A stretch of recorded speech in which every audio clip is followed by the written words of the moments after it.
para denunciar este problema. Tailandia se ha convertido en uno de los principales centros internacionales del llamado turismo sexual. Muchos de esos viajeros van en busca de algo más que no encuentran en sus propios países. Tráfico de menores, incluso de niños, a bajo precio y con garantías de impunidad. Hace 2 años, Tailandia promulgó una legislación que castiga a los pederastas con penas de hasta 6 años de cárcel. Aunque su aplicación se ha limitado a un puñado de casos ejemplares, estas leyes han desviado la afluencia de pedófilos hacia la vecina Camboya. Con sus tesoros históricos olvidados por las agencias de viajes, Camboya apenas recibe visitantes pese a ser uno de los países más bellos de Asia. Pero mientras los míticos templos de Angkor permanecen vacíos, una siniestra clientela internacional acude a los hoteles de la capital camboyana, Phnom Penh, convertida por la corrupción policial en el paraíso soñado por los pederastas europeos, japoneses y norteamericanos. Uno de sus lugares favoritos es el llamado Kilómetro 11, una aldea formada únicamente por burdeles regentados por vietnamitas, donde es fácil encontrar niñas muy pequeñas, como esta cría de 11 años que ya hacía la carrera con la cara cubierta por una espesa capa de maquillaje. La prostitución en Camboya es un problema muy grave. Hay desgraciadamente muchos niños pequeños que están implicados. Muchos muy jóvenes de 12 y 11 años, porque en esta parte del mundo hay una especie de mito según el cual acostarse con un niño o una niña vírgenes proporciona una clase de fuerza especial para seguir haciendo el amor. Y además hay gente con una fijación que vienen buscando sexo con menores, sobre todo americanos y europeos. Lo único que no falta en Camboya son niños. Proxenetas y pedófilos disponen de la cantera inagotable que representa una nación empobrecida cuyo tejido social ha quedado destrozado al cabo de décadas de violencia política con la tiranía de Pol Pot entre devastadoras guerras civiles. Las historias de algunos de los chavales recogidos por Friends, una ONG local con apoyo del UNICEF, sirven de ejemplo sobre la dramática situación de la infancia en Camboya. El pequeño Tan empezó a trabajar a la edad de 10 años. Nos contó que entregaba el dinero a su madre, pero que ésta se emborrachaba todos los días y lo golpeaba. Un día Tan se escapó de su casa, empezó a pedir limosna, robó y alquiló su frágil cuerpo, hasta que se enteró de la existencia de este refugio y llamó a su puerta pidiendo ayuda. La mayor parte de los niños que viven en las calles de Phnom Penh tienen familia, pero son familias divididas con un nuevo padre o una nueva madre que no quieren a los hijos del primer matrimonio y lo rechazan. Hay también muchos casos de violencia familiar. Las familias pobres no pueden atender debidamente a los niños. Y se dan casos extremos de violencia doméstica con niños encadenados o atados a motocicletas y arrastrados. Son situaciones difíciles. Y no es cuestión de devolver a esas criaturas a sus casas. En las aulas, estos críos rescatados de las calles aprenden letras y números como instrumentos para defenderse en un mundo despiadado. Los mayores se inician en algún oficio, como el de peluquero, haciendo prácticas con sus propios compañeros. Todos son víctimas de la violencia, el desamparo y la miseria. También Korn huyó de una familia que lo maltrataba. Se unió a un grupo de críos sin hogar y durmió varios meses bajo las estrellas junto a las tapias del Palacio Real. Aprendió a vivir de la delincuencia y la prostitución y empezó a drogarse. Una noche, en una pelea, otro chaval de las calles le asestó en la cabeza 18 golpes con un destornillador afilado. Korn no ha querido regresar a su antiguo hogar, ni tampoco su familia ha mostrado interés alguno en recuperarlo. En las zonas rurales de Camboya, la extrema pobreza hace que muchas familias campesinas vendan a sus hijas como criadas. Comprar una cría de 10 o 12 años cuesta unos $40, es decir, alrededor de 6.000 pesetas. Pero estas pobres gentes son engañadas por los proxenetas que destinan a las niñas a la prostitución infantil y las revenden en los burdeles de la capital. Muchas de esas criaturas acaban encerradas en los prostíbulos, convertidas en esclavas sexuales. Las más bonitas quedan a disposición de los turistas en algunos locales como el famoso Club Martigny. Su madame nos ofreció la compañía de 3 niñas, la menor de 13 años y la mayor de 15, con una tarifa de 2.500 pesetas que permitía abusar de ellas sin limitación alguna durante toda la noche. Niñas, al fin y al cabo, las 3 jugaron a hacer muecas ante nuestra cámara de vídeo doméstico. Es un secreto a voces que el propietario del Club Martigny es Monsieur Lundy, el jefe de la policía de Phnom Penh.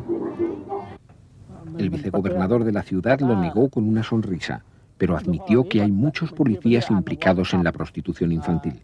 Nos informó que en octubre de 1997 una operación de limpieza de los burdeles sirvió para liberar a 63 niñas y 113 niños y para detener a 33 proxenetas.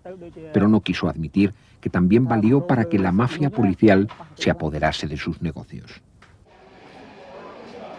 Algunas de las niñas rescatadas de los burdeles encontraron amparo en el centro de acogida de otra ONG local, entre medio centenar de chicas de 13 a 18 años, recogidas en las calles de Phnom Penh.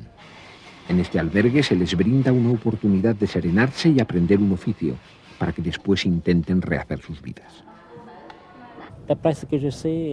Por lo que yo sé, en esta ciudad se puede conseguir una niña virgen pagando una cantidad entre 400 y 500 dólares.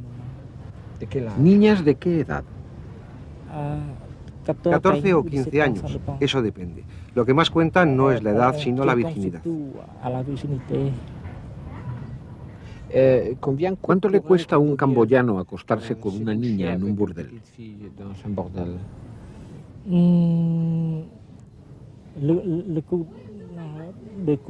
Acostarse una sola vez con una niña pequeña en un burdel vale unos 5.000 rieles, es decir, más o menos $1.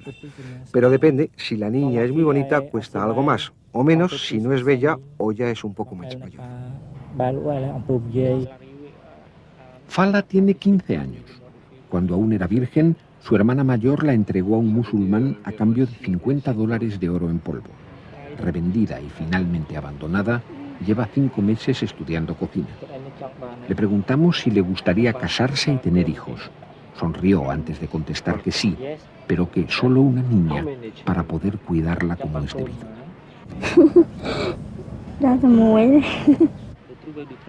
La familia de Ken pasaba hambre y la empujó a trabajar en los arrozales en la frontera con Tailandia. Pero sus fuerzas eran escasas y acabó de fregona en un restaurante. Después entró en un taller textil donde trabajaba 18 horas diarias, sin salir, y dormía en el suelo. Escapó y para sobrevivir vendió su virginidad a un hombre maduro que la utilizó varios meses. Finalmente acabó en un burdel. Ken nos confesó por qué no podría enamorarse nunca.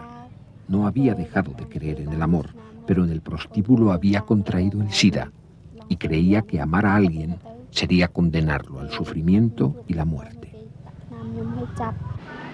Al final de nuestra charla, la vimos sentada junto al estanque, jugando como una niña con otras muchachas a las que también habían robado sus infancias.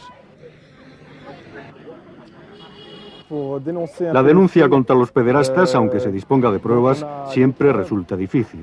Hay 2 posibilidades. Cuando la denuncia se hace localmente, hace falta contar con el apoyo de la policía y que ésta acepte hacer las investigaciones.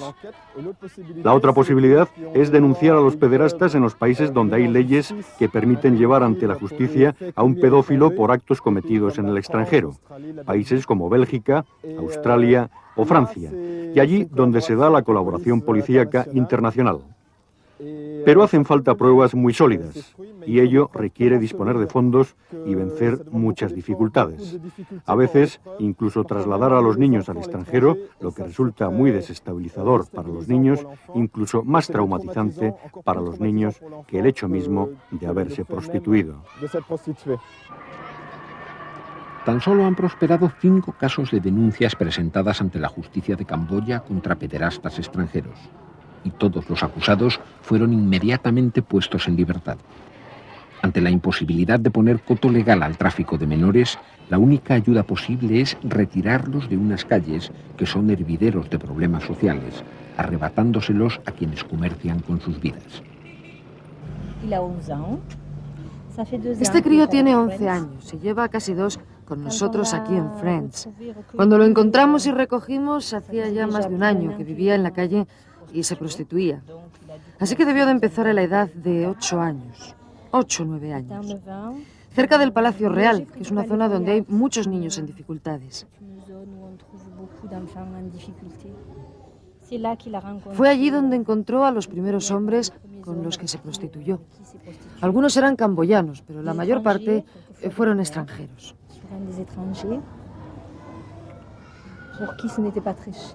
No era muy caro. Una noche con un niño pequeño de esta edad cuesta solo $4.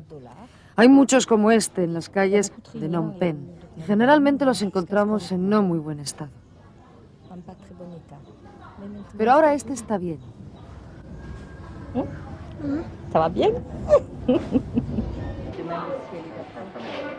Una niña de 12 años, recién ingresada en el centro de acogida, comenzó a contar su dramática peripecia personal a su tutora mediante un intérprete.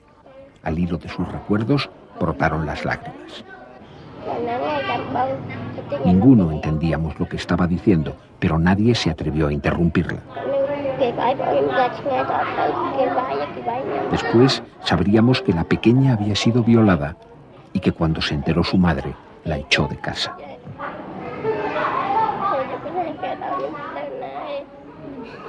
No pudo seguir hablando, pero todos comprendimos cuál había sido su destino final. Su dolor y su amargura resumen miles de historias semejantes que continúan ocurriendo cada día.